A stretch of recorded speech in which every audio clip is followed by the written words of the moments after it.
করেছেন ডক্টর আশিস গোস্বামী। সাবিত্রীবাই ফুলের মূল নাট্য হচ্ছে সুষমা দেশপাণ্ডে। তো সেই নাট্যের কিছু অংশ নিয়ে এই সময় দাঁড়িয়ে মনে হয়েছে দ্য কারেজ।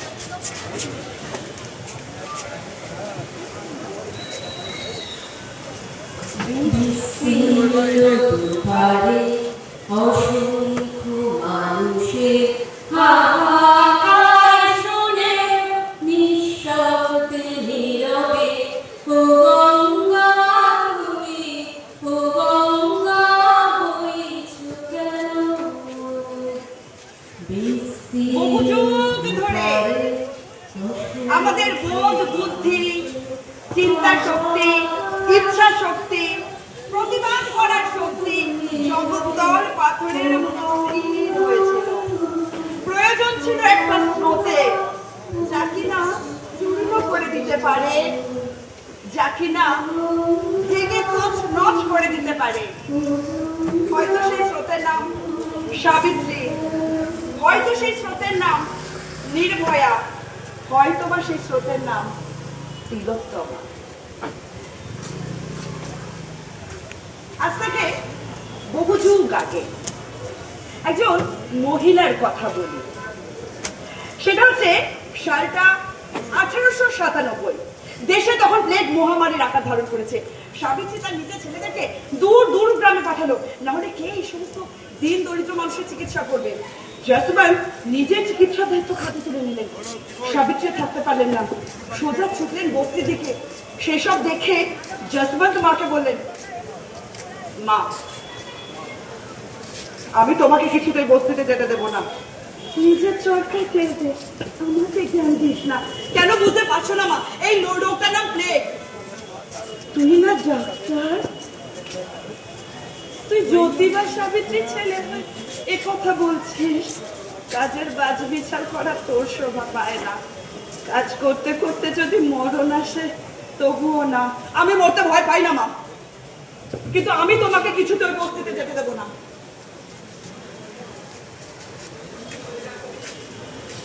একদিন না একদিন সবাইকে মরতে হবে,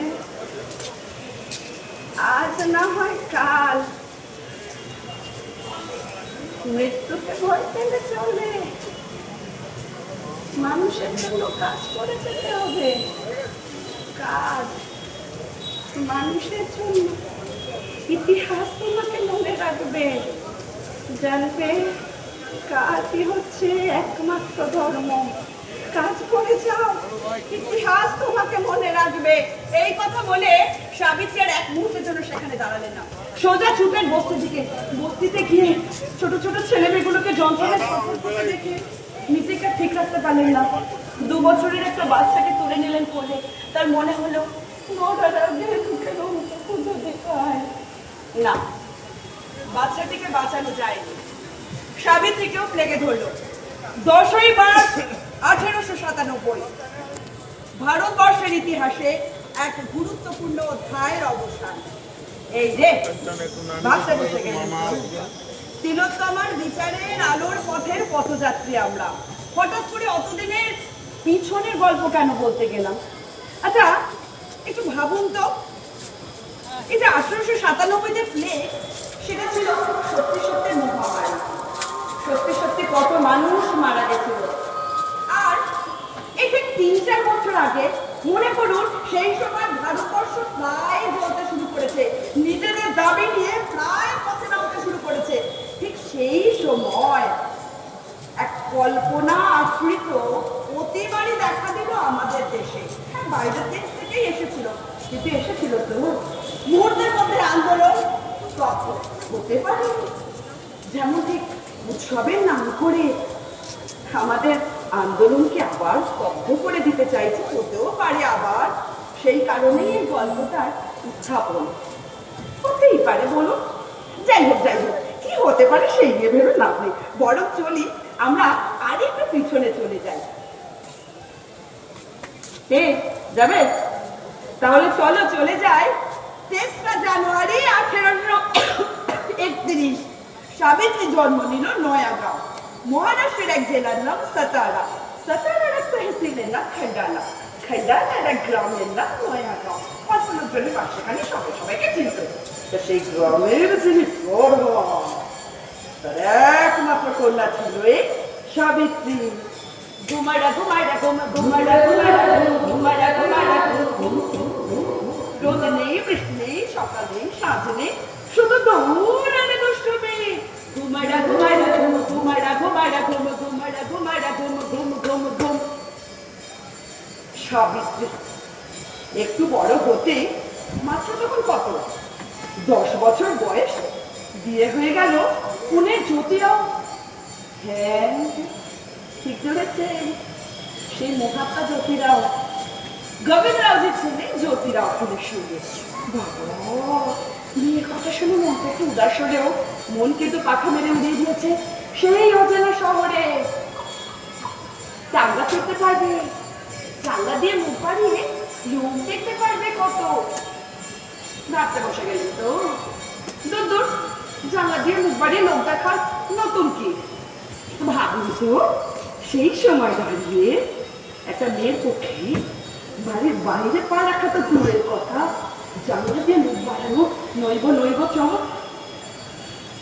গঙ্গা স্নান করতে হলেও পালিকেতে ডুব ডুব ডুব ডুব। ভাবতে পারেন, সেই সময় দাঁড়িয়ে একজন দলিত মেয়ের কথা বলতে এসেছি আমি। যাই হোক যাই হোক যাই হোক, ধুমধাম করে হলো বিয়ে। এমনিতে সব ঠিকই চলছিল, কিন্তু কাণ্ড করে বসলেন জ্যোতিরাও। বললেন জানেন, সেদিনকে তারা ব্রাহ্মণ বন্ধুর বিয়ে দেখেছে, আর এই না হঠাৎ একজন, তোমাকে আমাদের সঙ্গে হাঁটার অধিকার কে দিয়েছে? লেখাপড়া শেখা ধরে লাইট হয়ে গেছে, আমাদের আমাদের সমান হতে চাইছো।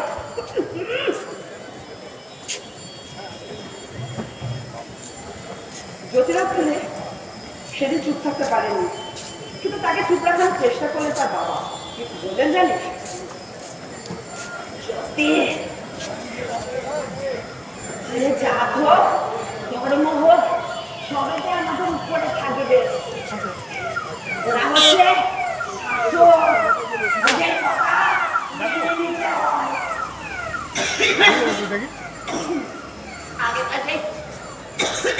রাজরাজের দিন হলে তোকে ঘটির শাস্তি নেতের মাথা পেতে নিতে হতো, নিতে হলে নিতে হবে। আমি কিছুতেই মেনে নেব না।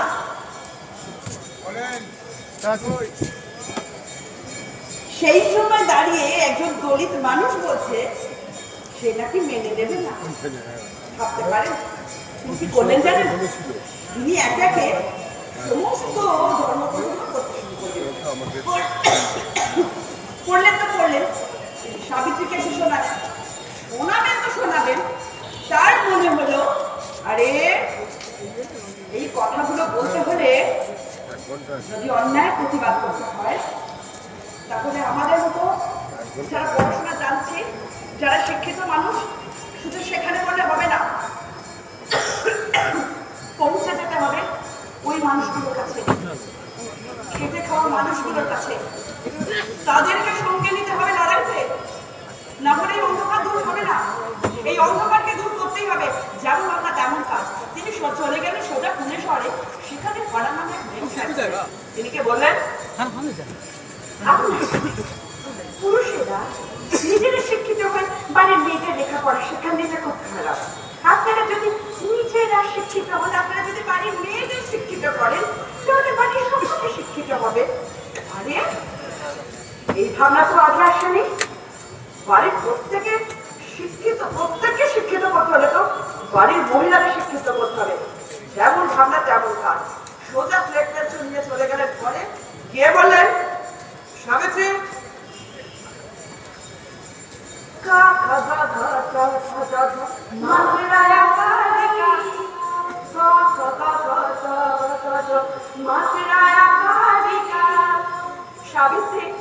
সাবিত্রী তো নতুন পৃথিবীর চাঁদ দেখতে পেল। ওদিকে আবার জ্যোতিরাও ফুলের বাবা বললেন, সত্যি আমাদের পরিবারে লেখাপড়া শেখার কোনো চল নেই। তবু আমি তোকে লেখাপড়া শেখাচ্ছি, তুই সাবিত্রীকে লেখাপড়া শেখাচ্ছিস কেন? কেন বাবা? ও তো মানুষ। মেয়েরা লেখাপড়া শিখলে অবিবেচকের মতো কাজ করে, মেয়েরা লেখাপড়া শিখলে বারমুখ হয়ে যায়, মেয়েরা লেখাপড়া শিখলে বিধবা হয়ে যায়। কেন আগুন নিয়ে খেলছিস জ্যোতি? আমি পরীক্ষা করে দেখতে চাই কোনটা সত্যি কোনটা মিথ্যে। সাবিত্রী মেয়েদেরকে বোঝাচ্ছে, মেয়েদের অধিকার সম্পর্কে বোঝাচ্ছে, মেয়েদের ভালো মন্দ বোঝাচ্ছে, নিজে পড়ছে নিজে জানছে। তোমার মনে হয় কোন অন্যায় করছে? মেয়েদের বাইরে বেরোলে অনেক বিপদ। কি এখনো মিল খুঁজে পাচ্ছেন না?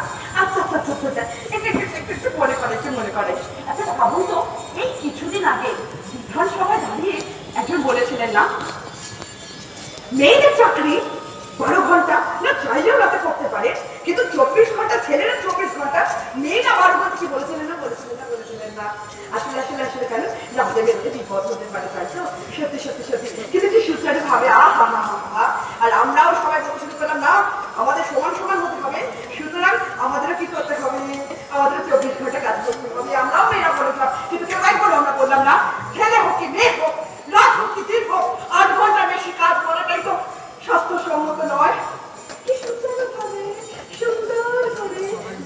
করে মজা করে আমাদেরকে যে বলিয়ে নিচ্ছে শ্রমিকের অধিকার, নারীর অধিকার, সব কেমন ঘুরিয়ে দিচ্ছে। দেখেছেন কোন আমি এই করি জানেন, কোন কথা থেকে কোথায় চলে যায়। কি যেন বলছিলাম? হ্যাঁ, সাবিত্রীবাই খুলে কিন্তু পড়াশোনা হয় না বাবা, শুধু কি নয়, চোখরা খুলে কি আর একটা কাণ্ড করে জানে, পিছিয়ে পড়া মেয়েদের জন্য আর একটা জায়গায় স্কুল খুলে দিলেন। সঙ্গে একেবারে সবাই তো খেপে না, সূত্র ঘরের মেয়েরা লেখাপড়া শিখবে, মেয়েদের ঘরে থাকতে অসুবিধা কোথায়? বাইরে মেরেছে, সেটা ফেলা দরকার। কি ভাবছেন থামিয়ে রাখা যাবে না?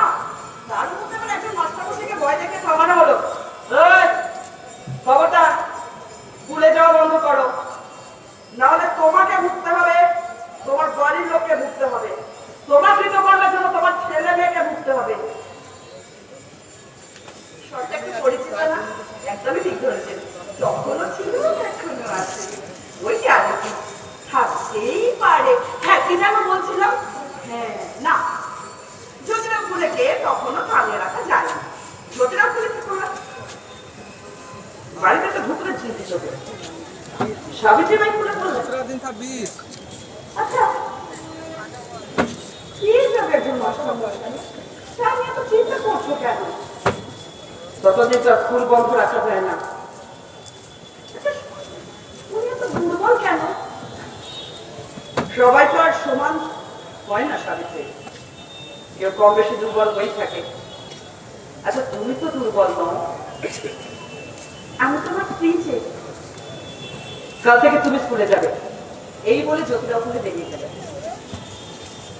মজাটা এবার ভাবতে পারছেন, যে সময় দাঁড়িয়ে মেয়েরা বাড়ির বাইরে পা রাখতে পারছে না, তাকে কিনা সেই সময় জ্যোতিরা ফুলে বললেন বাড়ির বাইরে পা রাখতে হবে। শুধু তাই নয়, সেই মেয়েগুলোকে বোঝাতে হবে তাদের অধিকার নিয়ে। সাবিত্রী পরে কি দূর বুক নিয়ে বাড়ির বাইরে পা রাখলেন, পা রাখতেই তার বুক কেঁপে উঠল। গোটা গ্রামের লোক তাকে ঘুরে ঘুরে দেখছে। সে কি মেয়েটা কে রে, কেমন হেললে দুলে যাচ্ছে, মাথায় আমার ঢুকটা, যদি আমার একটা মেয়ে পুষেছে দেখতে গেছে।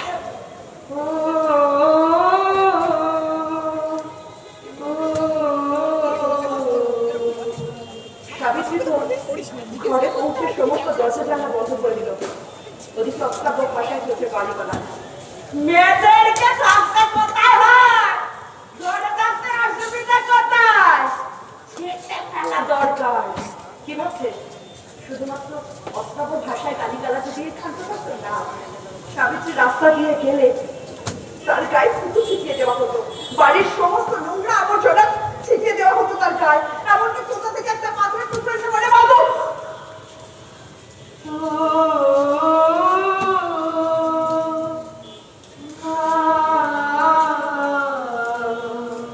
সাবিত্রী ভয় পায় না।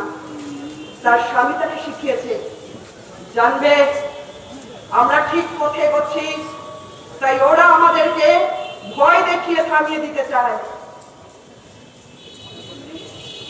আমি সাধারণ বলে সাধারণ একজন নারী, সাবিত্রীবাই ফুলে নিজে পড়তে চেয়েছি, মেয়েদেরকে বোঝাতে চেয়েছি তাদের অধিকার, তাতেই শুধু অন্যায় করেছি। সত্যি তো, শুধু সেটাই অন্যায়? শুধু কি সেটাই অন্যায়? ভাবো তো, তখন কাজে কেন এখনকার দিনও দেশকে ভালোবেসে দশকে ভালোবেসে যারা একটু একটু করে নিজেদের শেষ করে দিচ্ছে তারা নাকি দেশদ্রোহী, আর যারা দেশকে একটু একটু করে বিক্রি করে দিচ্ছে তারা নাকি দেশহিতৈষী।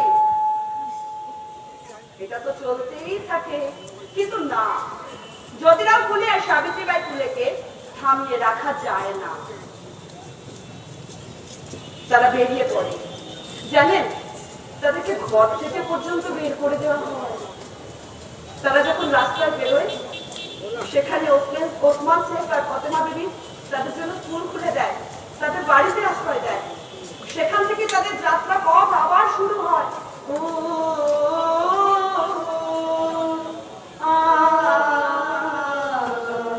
না না না না, ভয় দেখিয়ে থামিয়ে রাখা যায় না। আসলে ভয় কেন দেখায়? ভয় দেখায় কেন? যারা ক্ষমতায় আসতে চায় তারা মানুষের মধ্যে ভেদ তৈরি করে, জাত নিয়ে ধর্ম নিয়ে। শুধু যখন এই শিক্ষিত সমাজের মধ্যে জাত নিয়ে ধর্ম নিয়ে বিভেদ তৈরি করা যায় না, তখন প্রয়োজন হয় রাজদণ্ডের। যে রাজদণ্ডের রং একদিকে গেরুয়া একদিকে সবুজ হতেই পারে, সেই রাজদণ্ড বিভেদ তৈরি করো, রাজনৈতিক রঙের ভেদ তৈরি করো। যতদিন এই ভেদাভেদ থাকবে মানুষ ততদিন ভয় পাবে।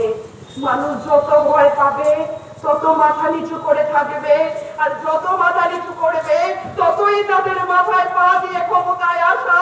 আর যদি তুমি ভয় না পাও, যদি তুমি করে দিয়ে ওঠো, তবে নরেন্দ্র ভালকার গৌরী লঙ্কেশ তিলোত্তমা চিরনিদ্রায় যাও।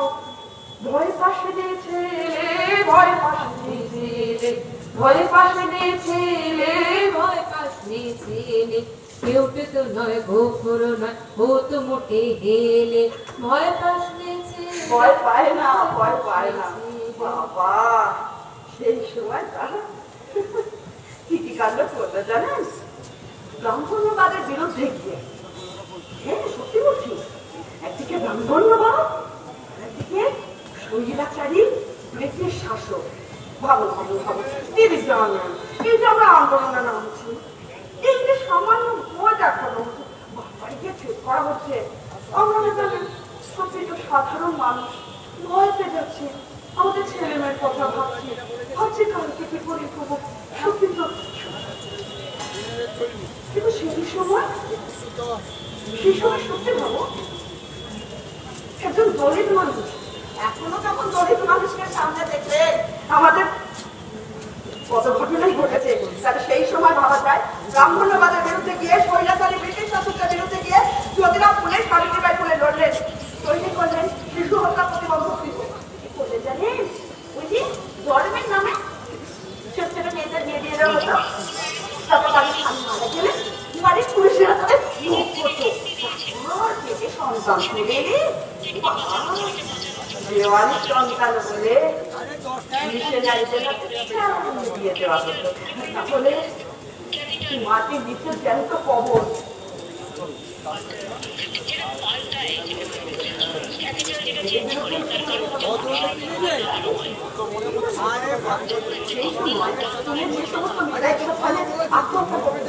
সেখানে বড় বড় হোটেল চালানো হলো, বড় বড় করে লেখা হলো যে সমস্ত মেয়েরা প্রমোচিত হয় গর্ভবতী হয়ে পড়ছে, তারা যেন অবিলম্বে জ্যোতিরাও রবীন্দ্রনাথ ঠাকুরের বাড়িতে দেখা করে। বাপরে বারে, কি সাহস! শুধু কি সাহস! সেই সময় তৈরি করলেন সত্য শোধক সমাজ। সমাজের একটাই নীতি, জাত ধর্ম নির্বিশেষে এই সমাজ থাকতে হবে। ঈশ্বর ব্রাহ্মণ সাক্ষী না রেখে তারা বিবাহ নিতে শুরু করলেন। এত সাহস পায় কোথায়? আমরা এই ধন ধন করি, একটা মজার কথা বলি। এই যে মেয়ে, মেয়ে, এই তোমাকে বলছি, ভালো লাগছে না, আরে ভালো লাগবে কি করে? এই আন্দোলন করে কি হবে রে? গ্রাজুয়েশন বলেনি কি হবে? আর কতদিন চলে?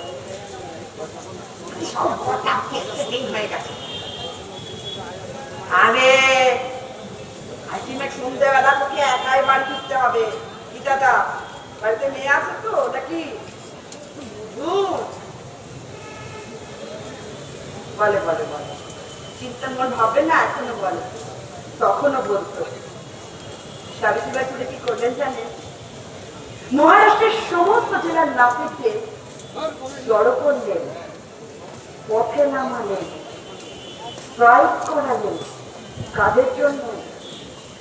সেই সমস্ত ব্রাহ্মণ মেয়েদের জন্য যাদের তারা চিহ্নিত না। একবার ভাবো তো, যে মেয়েটা চুল বড় করছে, যত্ন করি, সে চুলটাকে তোমরা চেপে দেবে কি তোমরা পারো কি করে?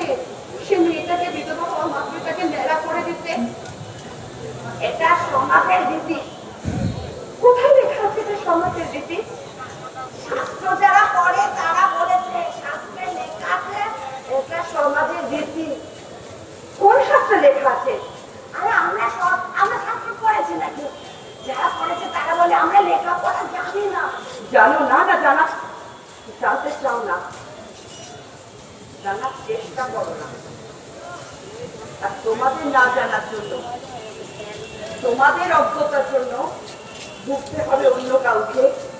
বিশ্বাস করো, বিশ্বাস করো, শাস্ত্রতে এমন কোথাও লেখা নেই যা কিছু কঠিন তারা শুধু মেয়েদের জন্য। আমি জানি তোমাদের এক ভয় লাগছে, কিন্তু বিশ্বাস করো, তুমি তুমি তুমি তুমি করে সবাই যখন একসঙ্গে পথে নামবে তখন দেখবে কেউ আর একা থাকবে না। মরলে একা করলেই মরবো। আর যদি বুঝতে চাই আমাদের সবাইকে এক হতেই হবে, এক হয়ে পথে নামতেই হবে। তাহলে দেখবে প্রতিরোধ তৈরি করা যাবে। সত্যি সত্যি জানেন, সেই সময় দাঁড়িয়ে একজন দলিত মহিলা বলছে প্রতিরোধ তৈরি করা যাবে, সবাইকে পথে নামতে হবে। সত্যি ভাবুন তো, ঠিক এতগুলো বছর পরে আমরা কিন্তু গিয়েছি, আমরা এতটুকুই গিয়েছি নাকি আমরা আমরা সেই চড়ে আছি আরো 200 বছর পিছনে। এই জাত মানুষের মনের মধ্যে ভাবনা জন্ম দেয়। যেভাবে হোক মানুষকে জানতে হবে, মানুষকে জানাতে হলে সেই সমস্ত মানুষের কাছে পৌঁছতে হবে যারা খেটে খায়, যারা চাষি, যারা শ্রমিক, সেই সমস্ত মানুষের কাছে পৌঁছতে হবে। সেই সমস্ত মানুষেরা যদি জেগে ওঠে তাহলে সেও ভয় পাবে। জাগাতে হবে, শিক্ষিত করতে হবে।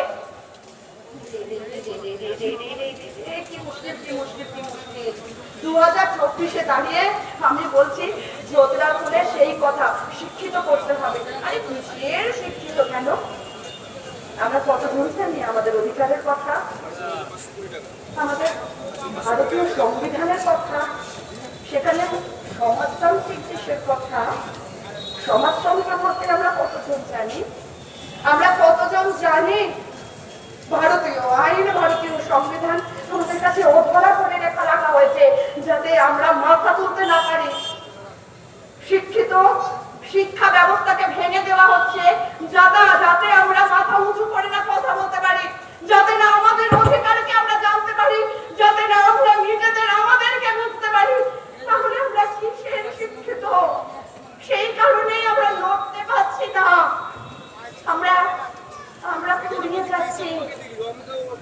পুড়িয়ে যাচ্ছে।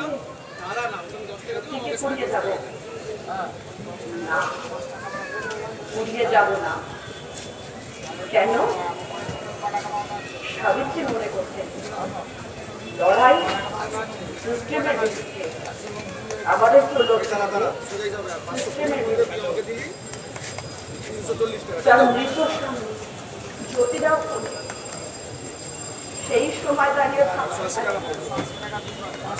তার স্বামীর খাটিয়ার একটা দিক তুলে নিল তার কাছে, তুলে নিয়ে সাবিত্রী বাই বলছে, সত্যের হোক জয়, জয় হোক সত্যের, সত্যের হোক জয়, সত্যের হোক জয়। সত্যের তো কোনো বিকল্প হয় না, তাহলে সত্যের হাত ধরতে আমরা ভয় পাই কেন? আসলে না, সত্য কি খুঁজে খুঁজে খুঁজে বেঁধে নেয় মানুষকে। তাহলে সেই সময় দাঁড়িয়ে যদি সাবিত্রী সিস্টেমের বিরুদ্ধে লড়তে পারে, তাহলে আমরা এত বছর পরে আমরা যে সমস্ত মেয়েরা আজ শিক্ষিত হতে পেরেছি, যে সমস্ত মেয়েরা আমাদের নিজেদেরকে জানতে পেরেছি, তারা বলতে পারবো না we demand justice, বলতে পারবো না we want to see the change of system, we want to see the change of system, আমরা বলতে পারবো না we demand justice, we demand justice, we demand justice, we demand justice.